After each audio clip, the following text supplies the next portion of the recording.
Take 2 steps, dig in your shovel, drop in your tree, stomp it shut, and do it again.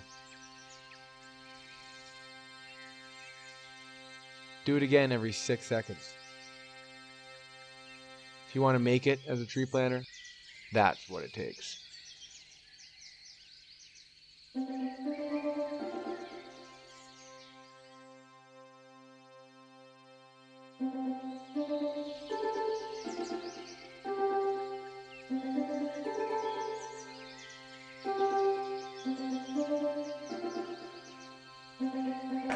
My son was a tree planter for many, many years until he blew his knees out. That putting the shovel down and hitting rock is pretty hard on the body. And I know so many young people are tree planting really out of a tremendous amount of idealism.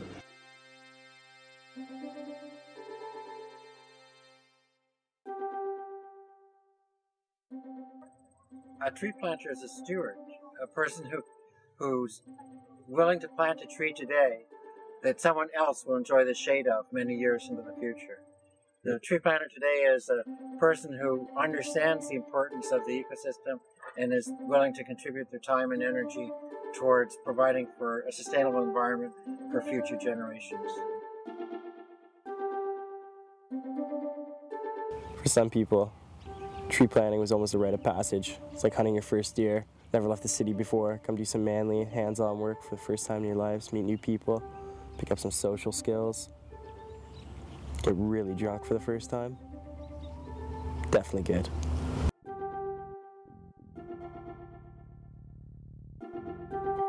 I planted for 2 seasons, but I took a year off in between because that is how long it took for me to forget all the bad things about it.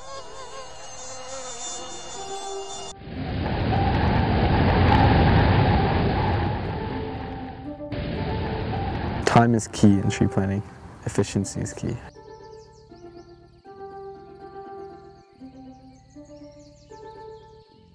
What does an average day of tree planting entail? It would be waking up early in the morning, usually around 6 o'clock. The crazier the wake-ups were, I think, were better. We would get rudely awoken by shotguns being fired in the air, or our supervisor running through the camp screaming, "Wake up, fuckers," wielding a chainsaw. And where you would grab breakfast. Most of the time it was pretty good, but depending on who your cooks are, you could have bad food or good food.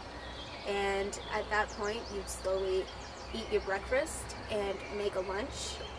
After making your lunch, you grab your things, get on the bus. And the bus rides they can be anywhere from 5 minutes to an hour, hour and a half, 2 hours.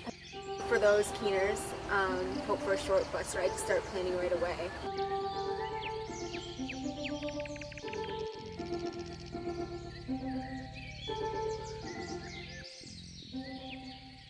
Yeah, one day I was actually working, and one of the, I guess you could say, workplace hazards is wildlife. And I was working with an iPod on, listening to the Notorious B.I.G., having a great day working, until I looked up and I saw a fairly sized black bear, fairly big, right in front of me, about 20 feet. And he was 10 stories if he was a foot tall. I didn't know what to do because I was working at a patch by myself. And luckily, Outland provided us with a little orange whistle called a Fox 40. And you're supposed to blow that when something's going wrong. I blew my fucking whistle for 20 minutes. No one came to my aid. So I had to stand off against the bear. And I was hitting stuff with my shovel, lifting my bags up, trying to look big and tough, and just yelling at it. But he wasn't going anywhere. And after about 20 minutes, some other planters in the distance heard me, and they kind of triangulated my position, found me, helped me scare the bear away, and I'm just happy they did because it's a pretty uneasy situation. And I did not want to be forced to kill that bear with my own hands, but it was boiling down to that. Time is key in tree planting. Efficiency is key. You have the tree planters, and then they're split up into groups, and each one of those groups have a separate crew boss, and the crew bosses are responsible for telling the tree planters where to plant, and the crew bosses work underneath the camp supervisor. Tree planting is extremely competitive, and I think a big part of that is that all the tree planting that I know of is paid by piecework. Tree planting is not an hourly wage. You get paid per tree. I started planting probably 16 or 17 years ago. Planted for a few years. I was in the field as management for a few years after that, and then